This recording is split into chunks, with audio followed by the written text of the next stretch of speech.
you? You know, since Pentecost the sun is due, and since I have not much importuned you, nor now I had not, but that I am bound to Persia, and want guilders for my voyage. Therefore, make present satisfaction, or I'll attach you by this officer. Even just the sum that I do owe to you is growing to me by Antipholus. In the instant that I met with you, he handed me a chain. At 5 o'clock, I shall receive the money for the same. Pleases you, walk with me down to his house. I will discharge my bond, and thank you too. That labor you may save. See where he comes. While I go to the goldsmith's house, go thou and buy a rope's end. That will I bestow among my wife and her confederates for locking me out by doors by day. But soft, I see the goldsmith. Get thee gone, buy thou a rope, and bring it home to me. A man is well helped that trusts to you. I was promised your presence in the chain, but neither chain nor goldsmith came to me. Saving your merry humor, here's the note. How much your chain weighs to the utmost carat, the fineness of the gold, the chargeful fashion, which doth amount to 3 odd ducats more than I stand indebted to this woman. Sir?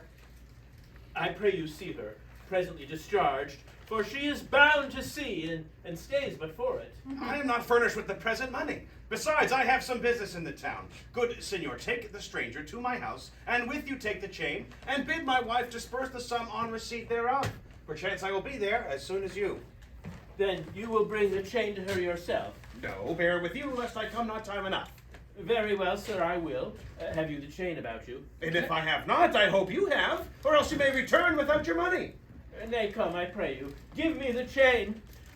Both wind and tide stays for this gentlewoman, and I to blame have held her here too long. Good Lord, you use this dalliance to excuse your breach of promise to the porcupine. The hour steals on. I pray you, sir, dispatch. You hear how she importunes me. The chain. I give it to my wife and fetch your money. Come, you know I gave it you even now. Either send the chain or send me by some token. Fie, now you run this humor out of breath. Come, where's the chain? I pray you, let me see it. My business cannot brook this dalliance. Good sir, say, will you answer me or no? If not, I leave him to the officer. I answer you? What should I answer you? The money you owe me for the chain. I owe you none till I receive the chain. You know I gave it to you half an hour since. You gave me none. You wrong me much to say so. You wrong me more, sir, in denying it. Consider how this stands upon my credit. Well, officer, arrest him at my suit. I do. And charge you in the Duke's name, obey me. This touches me in reputation. Either consent to pay the sum for me, or I attach you by this officer. Consent to pay thee, that I never had. Arrest me, foolish fellow, if thou darest. Here is thy fee. Arrest him, officer. I would not spare my brother in this case, if he should scorn me so apparently. I do arrest you. You hear the charge. I do obey thee till I give thee bail.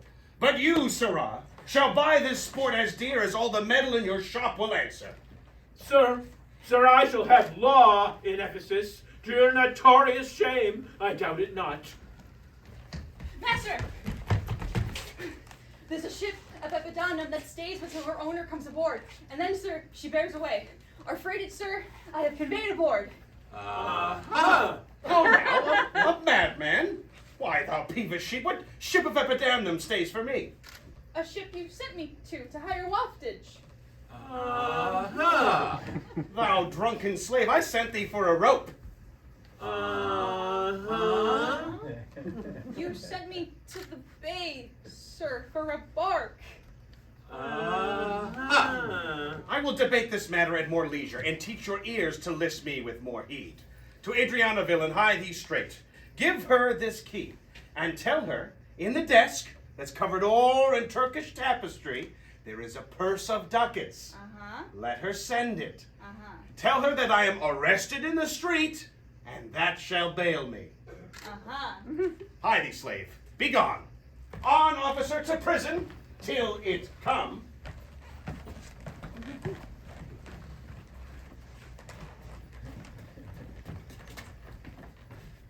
To Adriana? Oh, that is where we dined. Where Dalzabel did claim me for her husband. Thither I must, though against my will, for servants must their masters' minds fulfill. Ugh.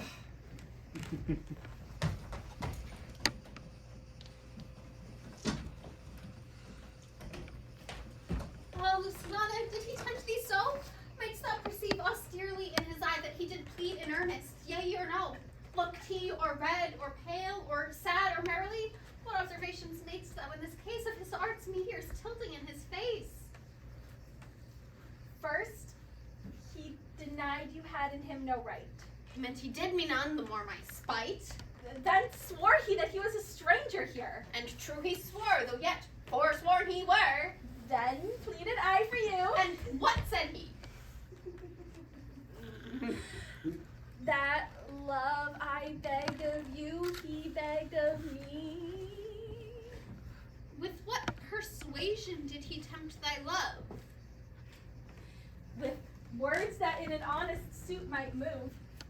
First, he did praise my beauty. And then my speech. Did speak him fair? Have patience, I beseech. I cannot nor will not hold me still. My tongue, though not my heart, shall have his will. He's deformed, crooked, old, and sere, ill-faced, worse-bodied, shapeless, everywhere. Vicious, ungentle, foolish, blunt, unkind, stigmatical in making, worse in mind. Who would be jealous then of such a one? Ah, but I think him better than I say. My heart prays for him, though my tongue do curse. Here! Go! The desk! The purse! Sweet now, make haste! How hast thou lost thy breath? By running fast! Where is thy master, Dromio? Is he well? No, no, he's in harsh confinement, worse than hell. A devil in an everlasting garment hath him, one whose hard heart is buttoned up with steel, one that before the judgment carries poor souls to hell. My man, what is the matter? We do not know the matter. He is rested on the case. What? Is he arrested? Tell me, at whose suit? I know not in whose suit he is arrested well, but is in a suit of buff that rested him. That I can tell.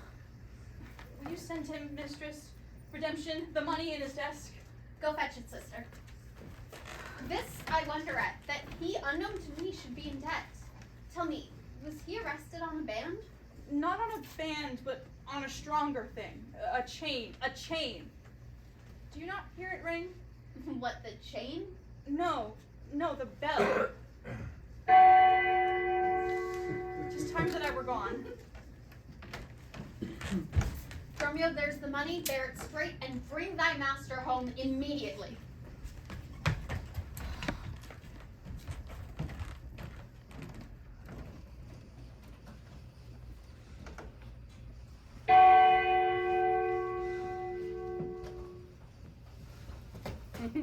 There's not a man I meet, but doth salute me, as if I were their well-acquainted friend, and everyone doth call me by my name.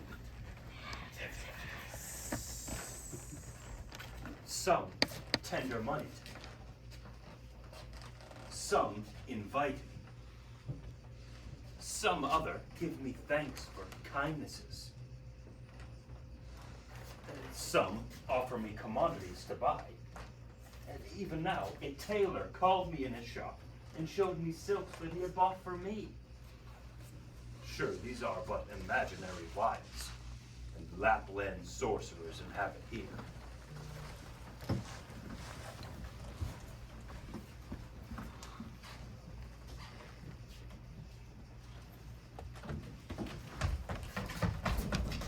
Master! Here is the gold you sent me for. What gold is this? 'Tis for he that came behind you, sir, like an evil angel, and bids you forsake your liberty. I understand thee not. Oh? What, thou meanst an officer? Aye, sir. Well, sir, rest in your foolery. Is there any ships put forth tonight? May we be gone. Why, sir, I gave you word an hour since that the bark expedition put forth tonight. And then, sir, were you hindered by the sergeant. Here are the ducats that you sent for to deliver you. The fellow is distraught, and so am I. And here we wander in illusions. Some blessed power deliver us from hence!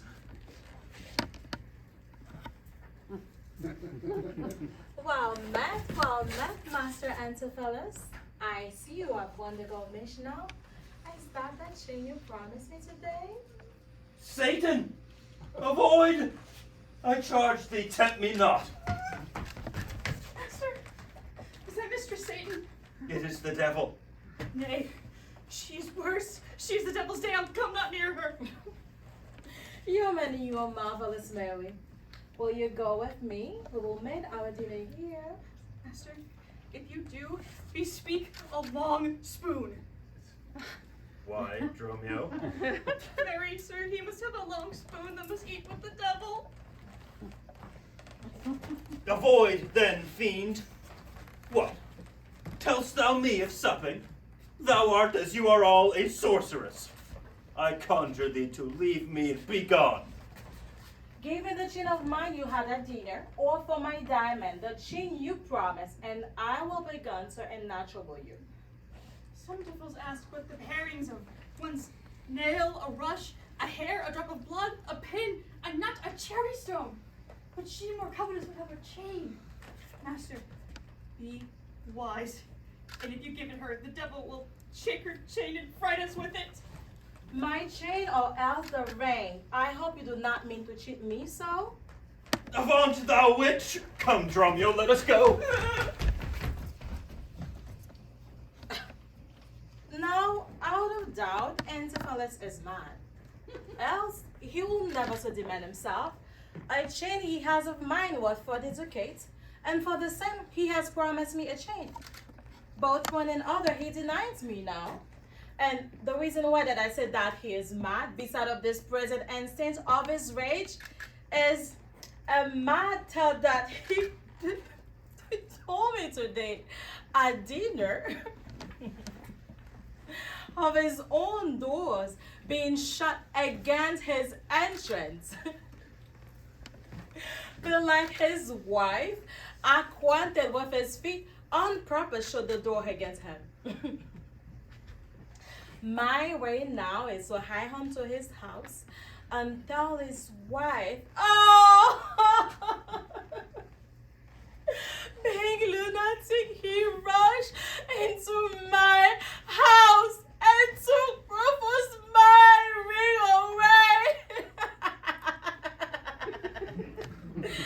This course I fitness shoes for 40 ducats is too much to lose.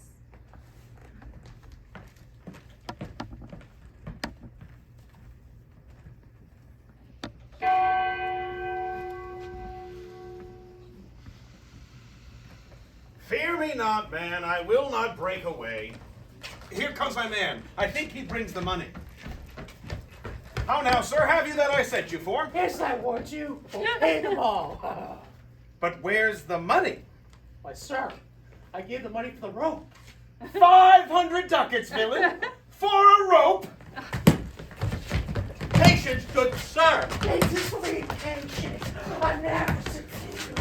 Good now, hold thy tongue. Then rather persuade him to hold his hands. Thou senseless villain. I would have sense, sir, that I might have feel your blows. Oh, thou art sensible of nothing but blows, and so is an ass. I am an ass 18. You may prove by long ears. I am certain, from the hour of my nativity to this instance, and nothing from his hands my service but blows. When I'm cold, he wars with me. Ow. When I'm hot, he cools with me. Ow. Wakes me with it when I sleep. Ow. Raises me with it when I sit. Ow. Drives me outdoors with it when I go from home. Ow. Welcomes me with it when I return.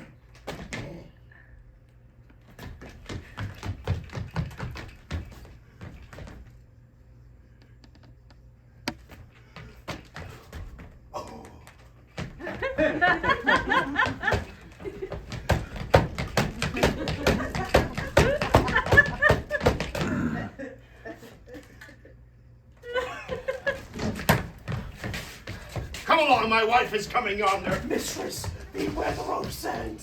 Wilt thou still talk?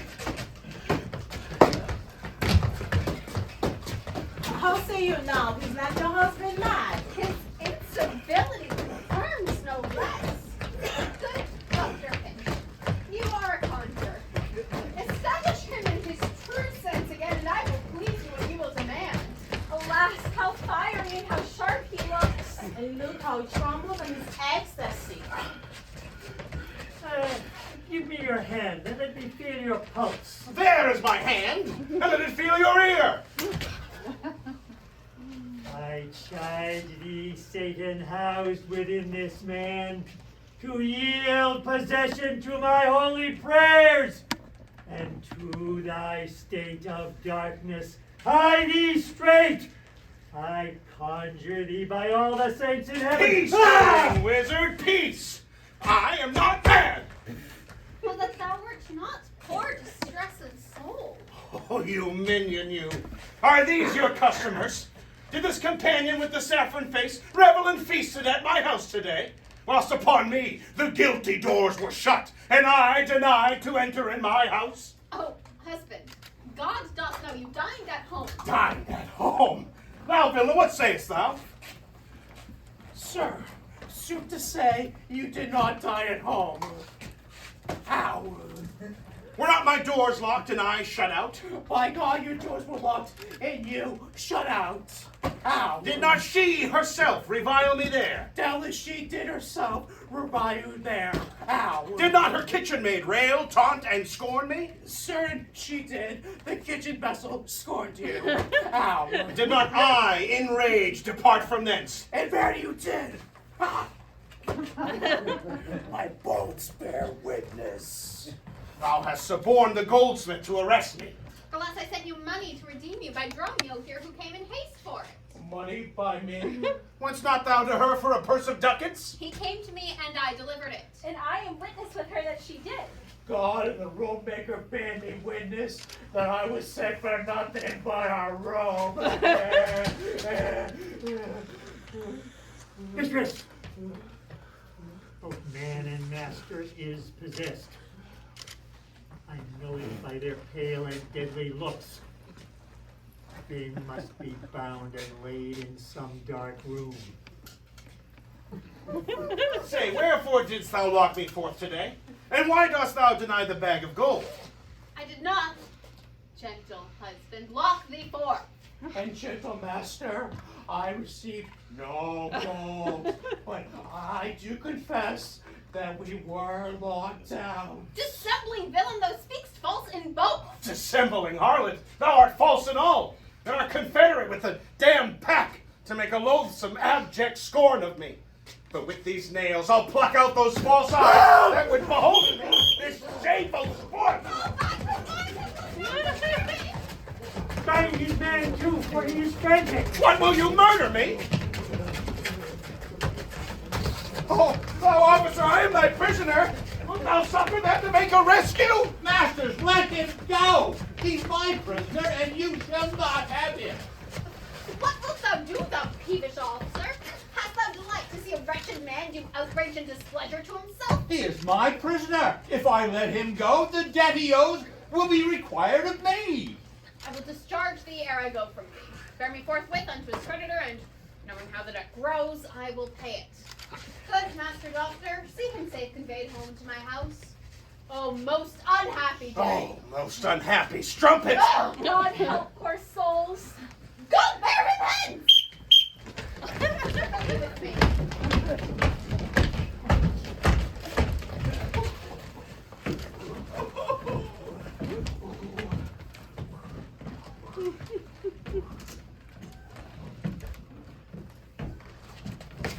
Tell me, at whose suit is he arrested? One Angelo, a goldsmith.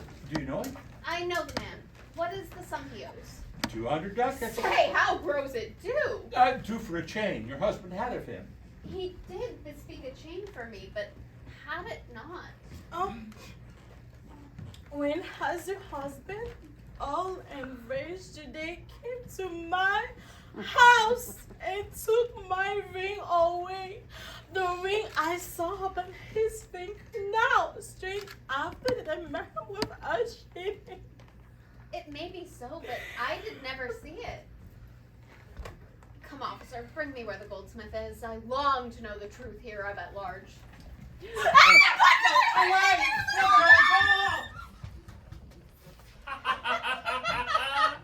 I see these witches are afraid of swords. She that would be your wife now ran from you.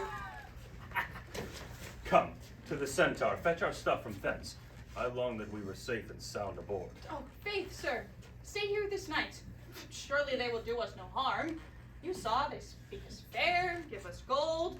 Methinks they are such a gentle nation that, but for the mountain of mad flesh that claims marriage with me, I could find it in my heart to stay here still and turn witch. I will not stay tonight for all the town. Therefore away to get our stuff aboard.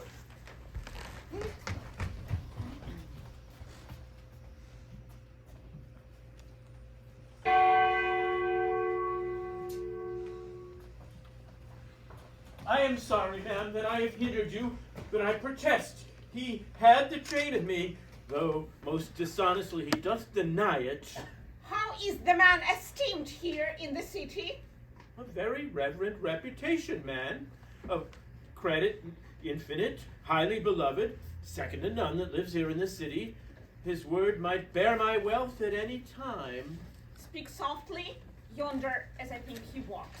'Tis so, and that self-chain about his neck, which he forswore most monstrously to have. Good lady, draw near to me, I'll speak to him.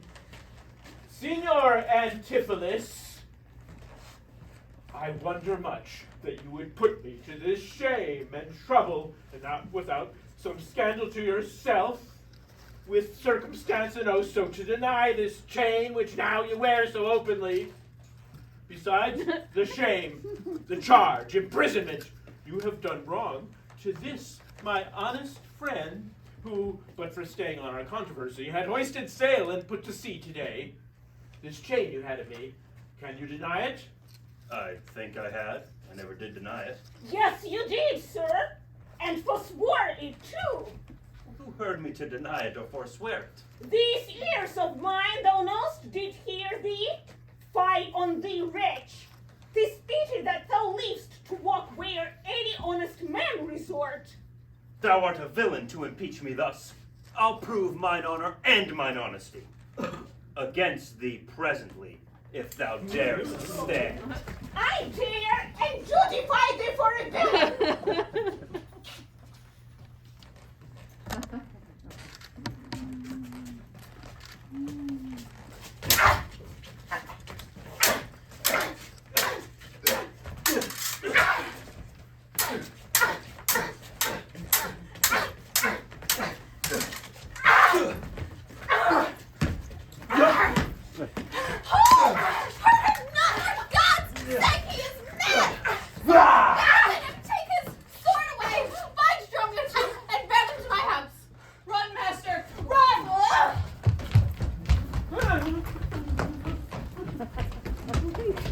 For God's sake, take a house!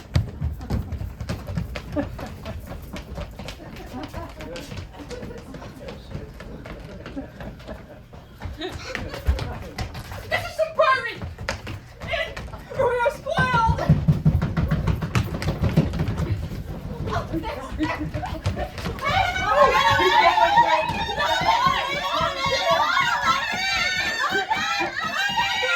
Quiet, people! Wherefore throng you hither? To fetch my poor, distracted husband. Let us in, that we may bind him fast and bear him home for his recovery. I knew he was not in his perfect wits. I'm sorry now that I did wrong him. How long has this possession held the man? This week he hath been heavy, sour, sad, and much different from the man that he was, but till this afternoon his pashy and ne'er broke into extremity of rage. Hath he not lost much wealth by wrack of sea? Buried some dear friend? Hath not else his eye strayed his affection in unlawful love? A sin prevailing much in youthful men who give their eyes the liberty of gazing. Which of these sorrows is he subject to? To none of these, except it be the last, namely some love that drew him off from home. For that you should have reprehended him. Why, so I did. Aye, but not rough enough. As roughly as my modesty would let me. Happily in private? And in assemblies too. Aye, but not enough. It was the copy of our conference. At board he ate, not for my urging it. In bed he slept, not for my urging it. Alone it was the subject of my theme. In groups I often glanced at it, still did I tell him it was vile and bad. And thereof came it that the man was mad. The venom clamors of a jealous woman, poisons more deadly than a mad dog's tooth. It seems his sleeps were hindered by thy railing. Thou sayest his meat was sauced with thy upbraiding.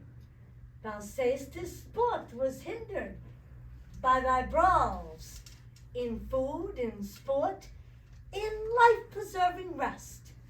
To be disturbed would mad or man or beast. The consequences, then, thy jealous fits hath scared thy husband from the use of wits. She never reprehended him but mildly when he demeaned himself rough, rude, and wildly. Good people, enteringly hold on him. No, not a creature enters in thy house. Then let your servants bring my husband forth. Neither. He took this place for sanctuary, and it shall privilege him from your hands till I have brought him to his wits again, or lose my labor in assaying it. I will attend my husband, be his nurse. Therefore, let me have him home with me. Be patient, for I will not let him stir till I have used the available means I have. With wholesome spirits, drugs, and holy prayer, to make of him a full man again. Therefore depart, and leave him here with me. I will not hence and leave my husband here. And ill it doth beseem your holiness to separate the husband and the wife. Be quiet and depart. Thou shalt not have him. Complain to the Duke of this indignity. Come. Go. Whoa. I will fall prostrate at his feet and ne'er rise until my tears and prayers have won his grace to come in person hither and take perforce my husband from the abbess. By this, I think, the dial points at 5. Aha! Anon, I'm sure, the Duke himself in person comes this way to the melancholy vale, the place of death and sorry execution, behind the ditches of the abbey here. Upon what cause? To see a reverend Syracusan merchant who put unluckily into this bay against the laws and statutes of this town, beheaded publicly for his offense. Kneel to the Duke before he pass the abbey. Yet we again proclaim it publicly. If any friend will pay the sum for him, he shall not die, so much we tender him. Justice, most sacred Duke, against the abbess. But she is a reverend and most virtuous lady. It cannot be that she hath done thee wrong. May it please your grace, Antipholus, my husband, who I made lord of me and all I had at your important letters.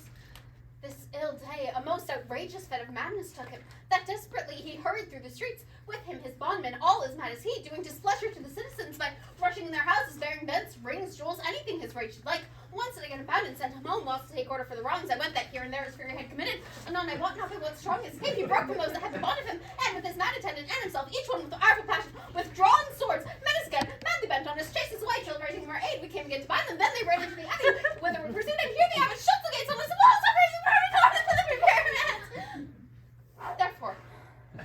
Most mighty Duke, with thy command, let him be brought forth and borne hence. For help!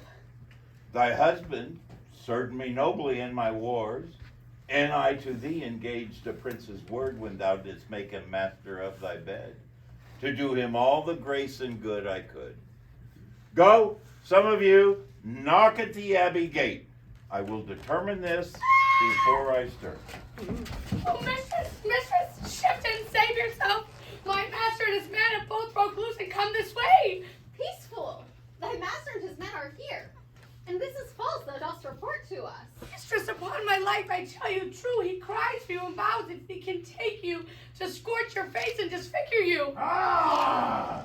Hark, hark, I hear him now, Mistress Fly, be gone. Come, stand by me. Fear nothing. Ah!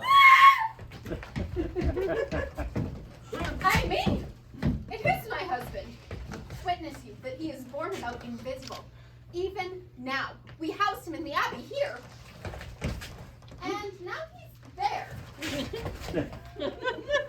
Hast thought of human reason. Justice, most gracious Duke, oh grant me justice, even for the service that long since I did thee, when I bestrid thee in the wars and took deep scars to save thy life, even for the blood I then lost for thee. Oh, grant me justice.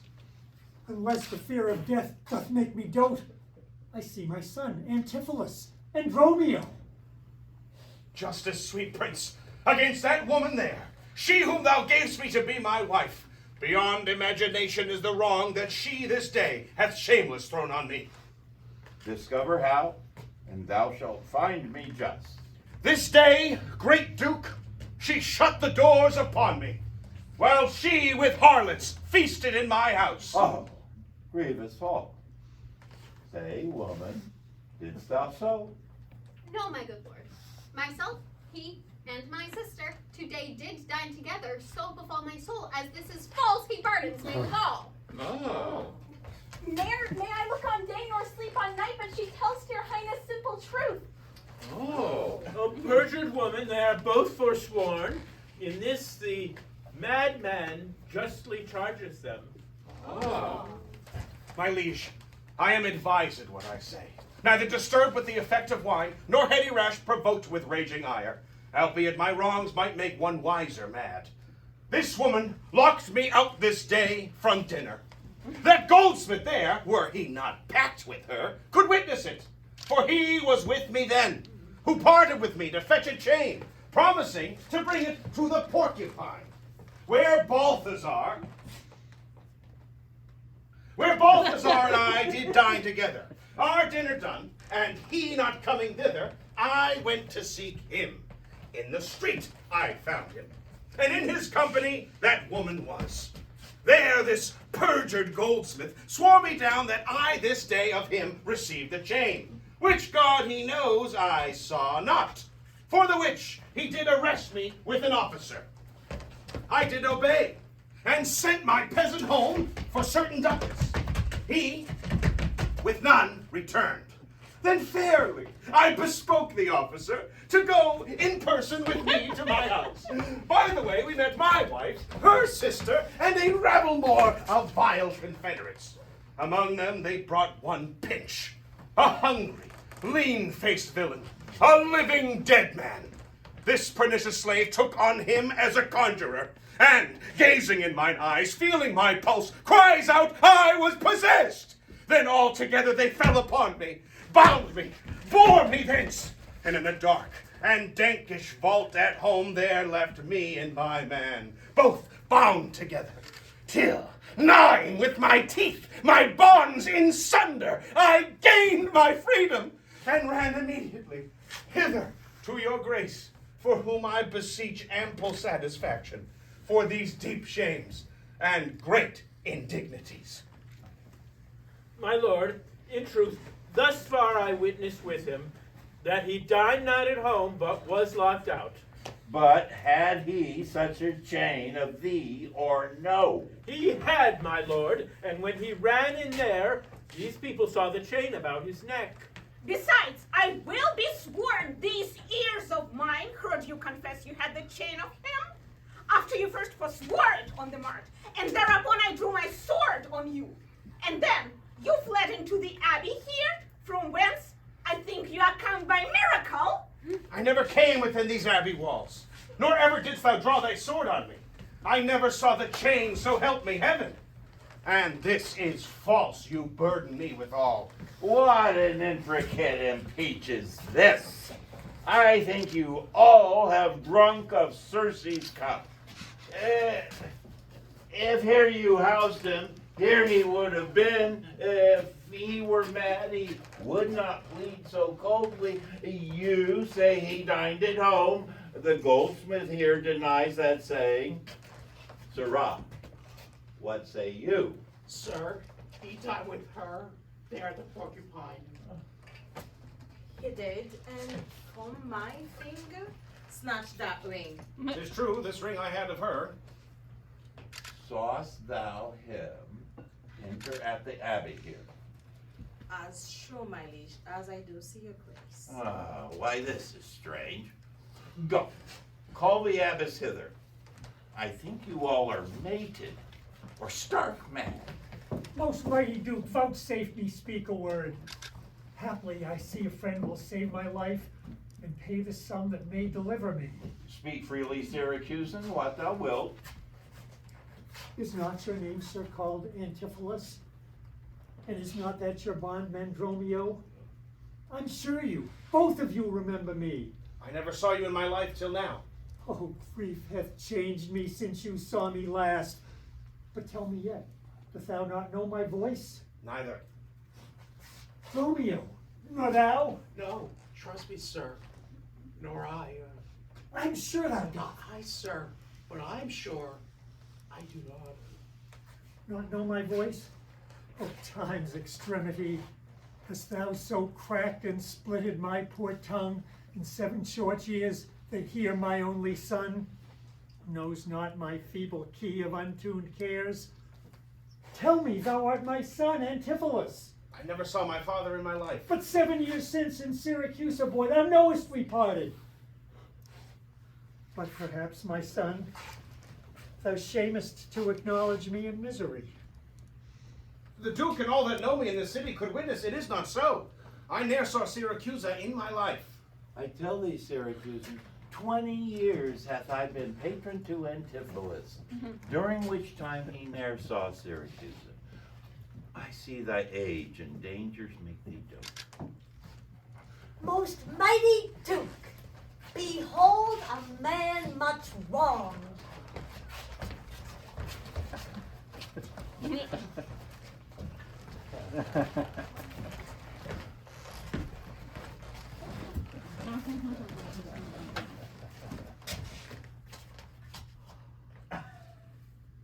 I see 2 husbands.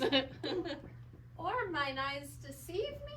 Oh, one of these men is genius to the other. But of these, which is the natural man and which the spirit? Who deciphers them? I, sir, am Dromio. Command him away. I, Sir Dromio, pray let me stay. Aegeon, art thou not? Or else it be his ghost. Oh, my old master! Dromio, Who hath bound him here? Whoever bound him, I will loose his bonds and gain a husband by his liberty.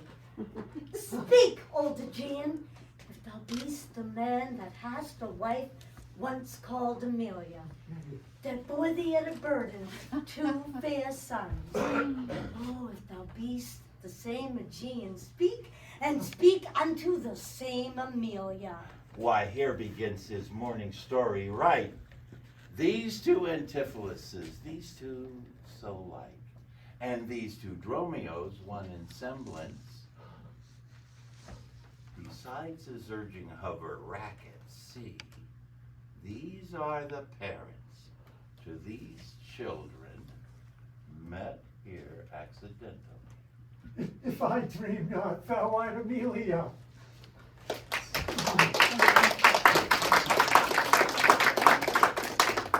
If thou art she, tell me, where is that son that floated with thee on the fatal raft? By men of Epidamnum, he and I and the twin Dromio all were taken up. But by and by, rude fishermen of Corinth, by force took Dromio and my son from them. And me, they left with those of Epidauna.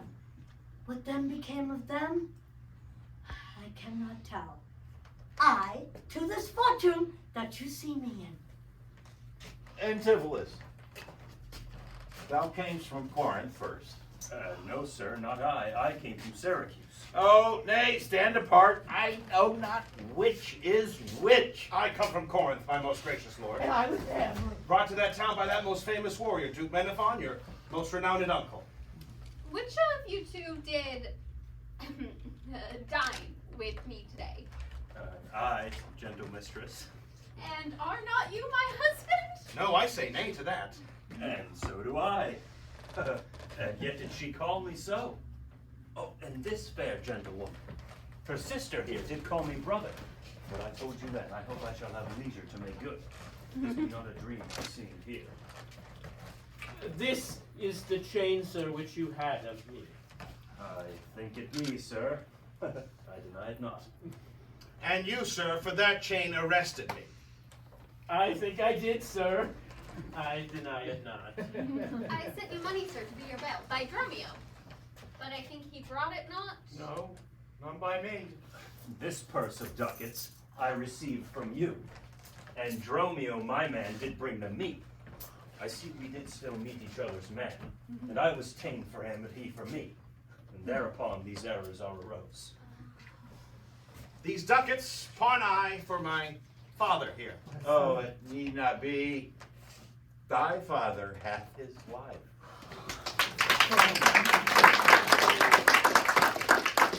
I must take thy diamond from you. There, take it. Much thanks for my good cheer. Renowned Duke, vouchsafe to take the pains to go with us into the abbey here, and here at large discoursed all our fortunes, and all that are assembled in this place, that by this sympathize one day's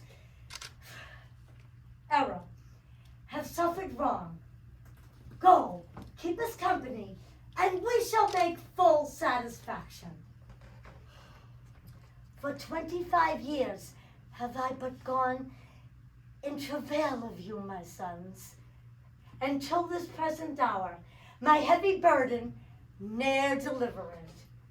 The Duke, my husband, and my children both, and you, the calendar of their nativity, go to a gossip's feast, and go with me, after so long grief, such festivity. Oh, with all my heart, I'll gossip at this feast.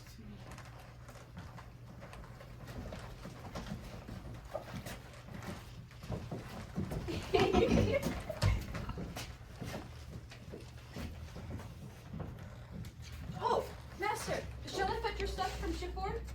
Dromio, what stuff of mine hast thou embarked?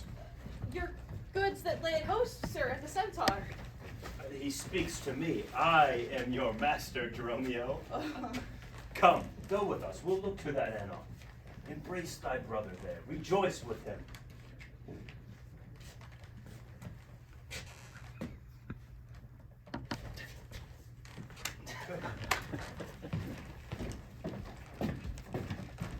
There's a fat friend at your master's house that kitchened me for you today at dinner. She now shall be my sister, not my wife. Methinks you are my glass, and not my brother. I see by you a sweet face youth. Will you walk in to see the gossiping? Oh, not I, sir. You are my elder. That's a question. How shall we try it? We'll draw cuts for the senior. Till then, lead thou first. Nay then, thus. We came to this world like brother and brother. Now let us walk hand in hand, not one before another.